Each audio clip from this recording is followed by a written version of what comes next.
바다의 미래는 어떤 모습일까요? 선원 한 명 없이 거대한 화물선이 대양을 건너는 장면, 혹시 상상해 보셨나요?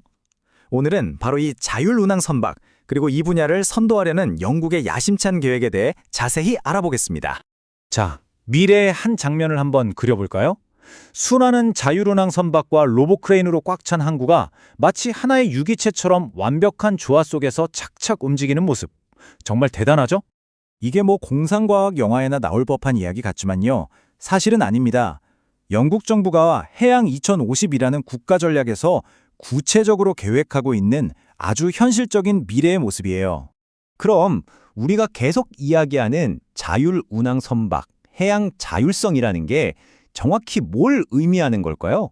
이게 단순히 자율이다, 아니다, 이렇게 딱 잘라 말할 수 있는 게 아니고요. 선원의 업무를 살짝 돕는 스마트 시스템부터 시작해서 인간의 개입 없이 스스로 모든 걸 판단하고 항해하는 완전 무인 선박까지 아주 넓은 스펙트럼을 아우르는 개념이라고 보시면 됩니다. 좀 더 이해하기 쉽게 자율주행 자동차의 단계를 생각하시면 편해요. 로이드 성급재단 같은 전문가 그룹에서는요, 선원 보조 수준인 1단계부터 완전 자율인 5단계까지 총 6단계로 이 기술 발전 단계를 아주 구체적으로 나눠놨습니다. 그리고 이건요, 단순히 배 한 척에만 국한된 얘기가 아니에요.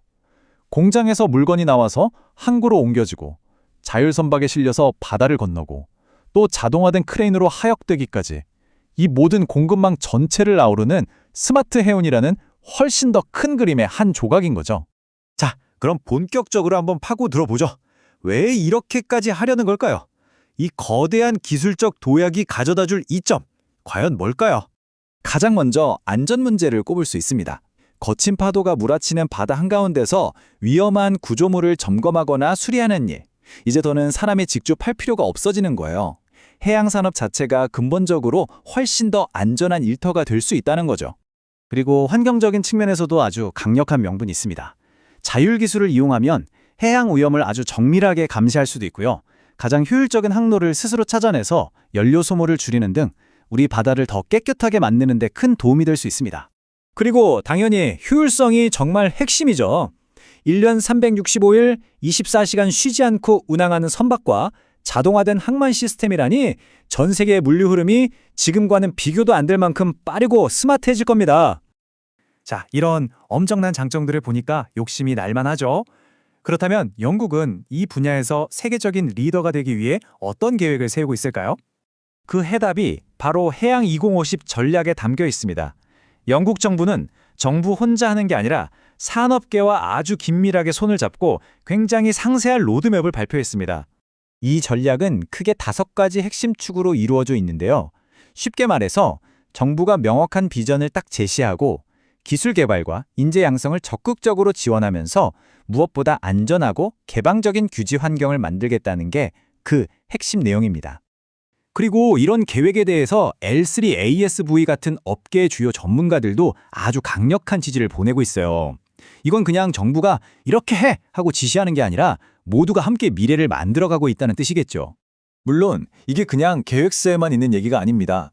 기술 개발의 중심이 될 스마트 해운 센터를 만들고 혁신허브를 개발하고요. 또 육상에서 선박을 안전하게 제어하는 기술을 시험하기 위한 시설을 짓는 등 아주 구체적인 계획들을 실행에 옮기고 있습니다. 그런데 말이죠. 이렇게 자동화된 미래를 이야기하다 보면 한 가지 아주 중요한 질문이 떠오릅니다. 바로 사람에 대한 문제예요. 배가 스스로 움직이는 시대가 오면 그럼 선원들은 이제 어떻게 되는 걸까요? 일자리가 없어지는 건 아닐까요? 여기서 핵심은 대체가 아니라 전환입니다. 흔히 말하는 단순하고 더럽고 위험한 일에서는 사람을 배제하는 대신에요. 육상에 있는 관제센터에서 시스템을 운영하고 관리하는 새로운 고숙련 직무를 만들어내는 데 초점을 맞추고 있습니다. 그러니까 목표는 사람을 아예 없애는 게 아니라 오히려 사람의 능력을 훨씬 더 끌어올려주겠다는 겁니다. 복잡한 데이터 분석 같은 건 기술에 맡기고요. 사람은 더 큰 그림을 보는 전략적인 의사결정에 집중할 수 있게 되는 거죠. 자, 이제 마지막 퍼즐 조각을 맞춰볼 시간입니다. 앞으로 어떤 도전 과제들이 놓여 있고 또 어떤 기회가 기다리고 있을까요?